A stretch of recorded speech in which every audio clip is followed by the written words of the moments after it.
Hello you beautiful people and welcome back to Let's Play Warhammer 40k Inquisitor Prophecy in another episode. This time, again, like in the last 3 episodes, I hope.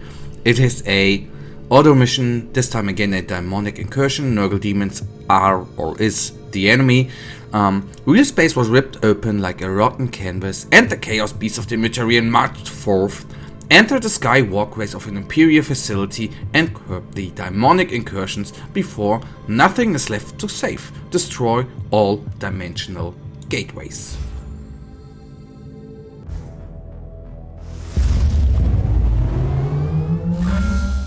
This looks bad. Our navigator has gone half mad from the warp anomalies.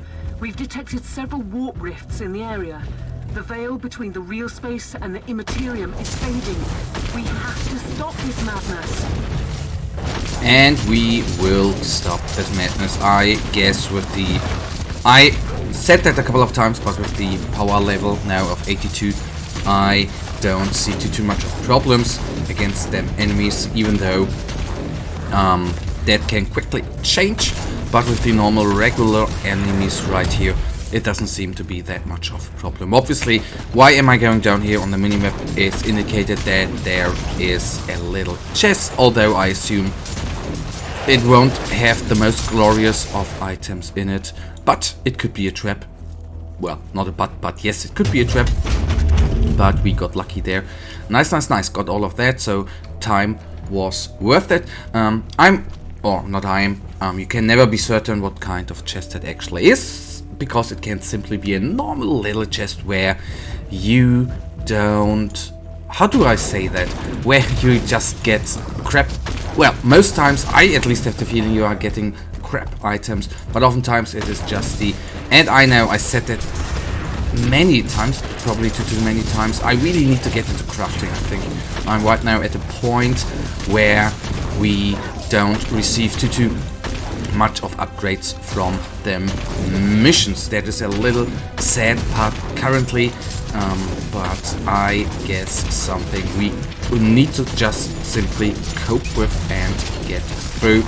So a nice enemy composition actually, with one is already dead, with 4 reborn marauders. Very neat enemies which are a little bit tougher obviously than the normal enemies all around, but at this rating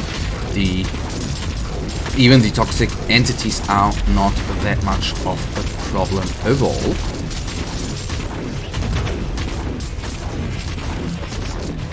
And yes, I know, toxic entities are actually never a real problem, since the only downside with toxic entities obviously is that they have quite a large amount of HP, and that of course means that it takes a little teensy bit longer to actually take them down. So we face an enemy we have not faced in a longer time. It is a Nurgle Hellbrute. We have faced many World-Bearer Vanguards, now World-Bearer Hellbrutes, but the Nurgle Hellbrute here has a little bit more of a problem, since the gas here, the venom is actually, or the toxic, is dealing quite a large amount of AoE damage, which is surprisingly, of course, I know the World-Bearer Hellbrute, for example, has the flamers, or one flamer, a nasty flamer, you can say, but I think with the... I don't know how this skill is actually being called, but it to us deals quite a large amount of damage. I would even say too much damage. We can't, as it is the skill overall, we can't actually stay in it for too long, and overall that is actually the key point behind such an AoE weapon, I assume. So, good part. We kill the Hellbrute. That is always very nice, and we took down a large amount of enemies, which is quite good. And then let's try to take down the rest of the enemies right here. I just focus on the warp gate, why not? Taking it down will help. The gate is closing. but reality is still bleeding into the warp. Okay, I am not going to fight through the Tarantula in order to get the buff, which is only, I think, 60 or 100 seconds, and not always. There's one buff which is absolutely amazing, of course, and that is the plus damage buff. But no, this one, I think is... I am not even certain whether the red ones always indicate, you know, plus damage. I don't think so, but I'm not too certain. I know there is one lightish blue one and a red one, and I even think a green one, so maybe it's just the indication what kind of buff it is, but even the damage count wouldn't have made me gone there. In the end, it is always cool to get the buff. I assume it's even cool if our character has only the character has the buff, but the little teensy downside is our vivisectors, for example, are constructs which tend to die very, very easily. I think they're dealing quite a large amount of damage, but they tend to die quickly. And once you resummon them, all the buff is gone. So that is a little downside. I know, complaining. Reality distortion is peaking. Something is coming through the gate.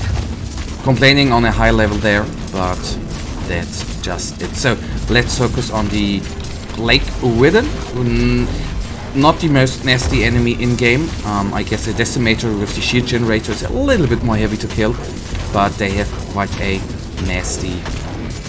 They do have a nasty AoE spell which goes in front. It is not the biggest spell in-game if you measure. It goes quite a... it's a long spell, but in the end it is long, but not... The gate is closing, but reality is still bleeding into the warp.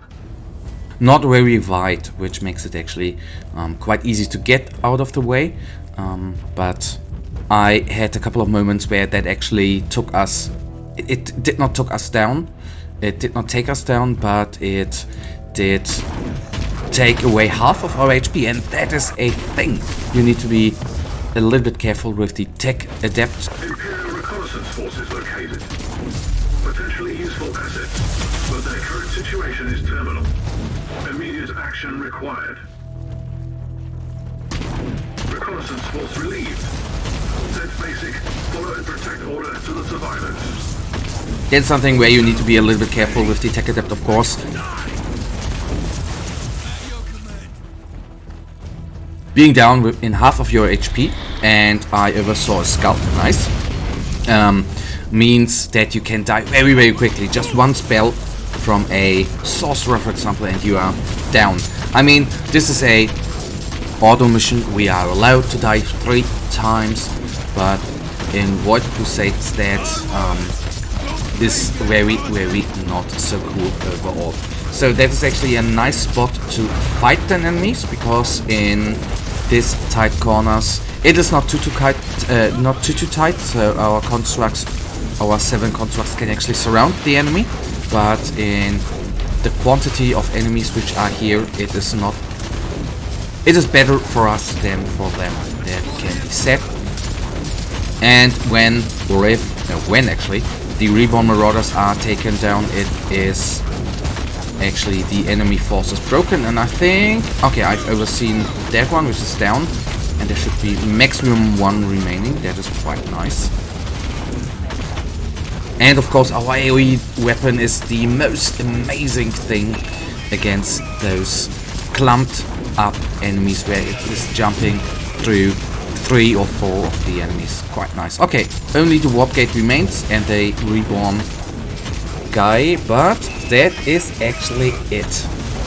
Our duty can be ungrateful sometimes, but today you saved thousands from damnation, and our last task is to cover this up. Slightly depressing, isn't it? No, it ain't. Just fine for me. We never take glory for stuff like that. But guys, that actually brings us right now to the end of the episode, and you know it.